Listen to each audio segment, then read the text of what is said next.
what we're talking about today, it's not just some social skill. We are going to deconstruct a weapon system.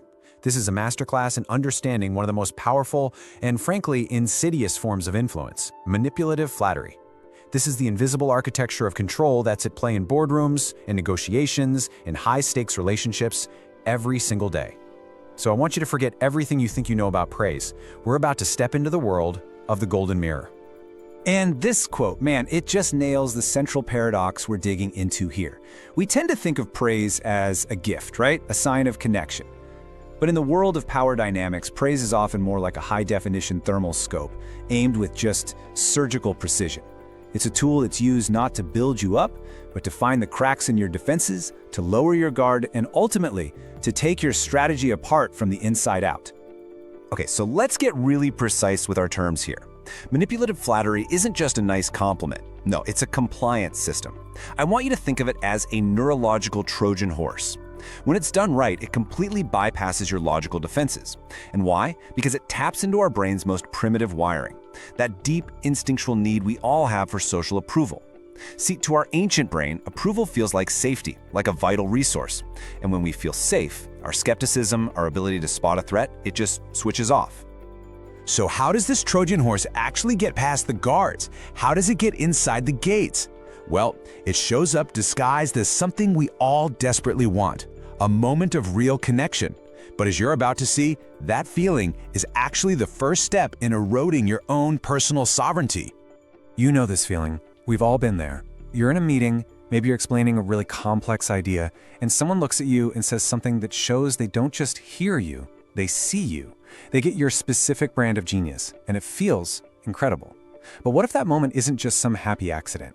What we're looking at here suggests that these moments are actually strategic calibrations, expertly designed to find the exact gaps in your self-esteem and fill them with a powerful, but very temporary, sense of security.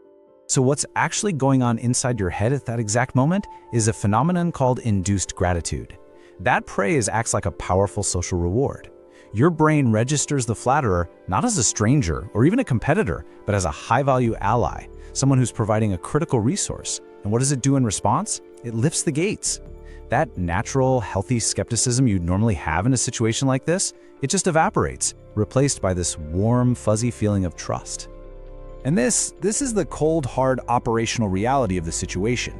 You're not forming a bond. You are being managed.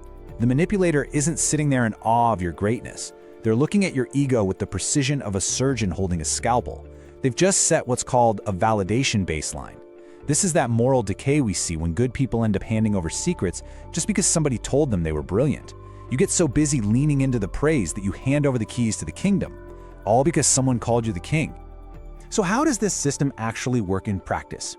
Well, it's not random. It is a meticulously engineered four-stage machine. We're going to deconstruct this adulation-reciprocity loop step by step so you can see the architecture of control for yourself. Think of this as the declassified schematic. So here are the four stages. First, you've got strategic reconnaissance. That's the intelligence gathering. Second, the calibration strike, the delivery of the weaponized compliment. Third is the reciprocity mandate. That's where your own brain actually forces you to cooperate. And finally, the expertise anchor. That's where the trap is fully set. Let's break down each one. All right, stage one. This is all about intelligence. A skilled manipulator doesn't just toss out generic praise. They do their homework. They're on the hunt for your unconfirmed ego point. What is that? It's that specific skill, that hidden effort, that part of your identity that you're really proud of, but you feel like nobody ever notices. They're scanning your LinkedIn, they're listening to how you talk about old projects, looking for that one thing you are just desperate for someone to finally see. Yeah, don't get it twisted. This is not a friendly conversation, it's cartography. Just like the slide says, they are building a neurological map of your insecurities and your ambitions. They are pinpointing the exact location of your ego's deepest craving. The success of the entire operation depends on how precise this initial phase is. It's cold, it's calculating, and it is brutally effective. Okay, now we get to the strike itself, and the compliment is never, ever vague. A generic good job is just too easy to brush off. The calibration strike is surgically specific. It's designed to feel less like someone's opinion and more like an objective, expert observation. And when it lands, the effect isn't just emotional, it's chemical. It triggers a massive dopamine spike in the reward center of your brain. To your brain, That validation feels like a physical reward. It's literally a drug. And here's a perfect example of what that calibration strike sounds like. It's not, "You're smart." It's, "You know what, I've seen a lot of people in your position, but none of them have your ability to synthesize disparate data into a single coherent vision." See the difference? That specificity just bypasses all your logical filters. It feels true because it's aimed directly at that unconfirmed ego point they found back in stage 1. Your brain doesn't just accept it, it celebrates it. Pay attention, because this is the exact moment control flips. You've just been handed this incredible neurological and emotional gift. So now your brain, which is hardwired for social cooperation, issues a command. You have to reciprocate. This is the reciprocity mandate. You feel this subconscious pull to return the favor. And how do you do that? Well, maybe you soften your negotiating stance, or you share a piece of information you probably shouldn't. You agree to a meeting you really don't have time for. And that's the leverage point right there. You are now actively working for the manipulator. You're trying to live up to that amazing image they just showed you in their golden mirror. You start making concessions, not because they make any strategic sense, but because you want to prove that you are in fact that brilliant visionary person they just told you that you are. You're earning the mirror, and in the process, you're giving away all your leverage. And finally, this is where the trap snaps shut. The manipulator positions themselves as the expertise anchor. They become the only one in a world full of short-sighted people who truly gets you, who sees your real value. They create this secret, unspoken alliance between the two of you. You know, they don't get you, but I do. This isolates you. And now the power balance isn't based on facts or objective reality anymore. It's built entirely on an ego-based loyalty to the one person who makes you feel seen. You're living in their reality now. So you might be thinking, how on earth could smart, cynical, experienced people fall for this? Well, the answer isn't a lack of intelligence. It's actually a feature of our own biology. We're about to explore the deep neurological and psychological reasons this system works so flawlessly. Okay, the key psychological driver behind all of this is something called self-verification theory. We all have an internal story about who we are, right? Our identity. And our brains have this insatiable, powerful need to see that story confirmed by the outside world. So when someone's praise aligns perfectly with our desired self-image, our brain's threat detection system just goes offline. The threat audit stops, and a bonding process begins. We are literally wired to embrace information that confirms who we want to be. And this feeds right into a really powerful cognitive bias known as the sincerity heuristic. Just look at this quote. It's a harsh but pretty accurate summary of human nature, isn't it? Our ego is a fragile thing, and we will perform some incredible mental gymnastics to protect it. It is often way easier to conclude that the flatterer is just exceptionally perceptive than it is to admit we might just be average and that we're being manipulated. We actually become complicit in our own deception. And this slide just lays out the disconnect perfectly. On the left, that's your perception. It feels real, it feels authentic, like a genuine bond is forming. But on the right, that's the cold, hard neurological reality. Your brain is being chemically managed. That warm feeling of connection is, in this case, basically a sedative that's delivered right before they extract information or concessions or your loyalty. Understanding this disconnect is the absolute first step to reclaiming control. Okay, so we've taken the weapon apart. Now, how do you build a shield? We're going to shift now from analysis to application.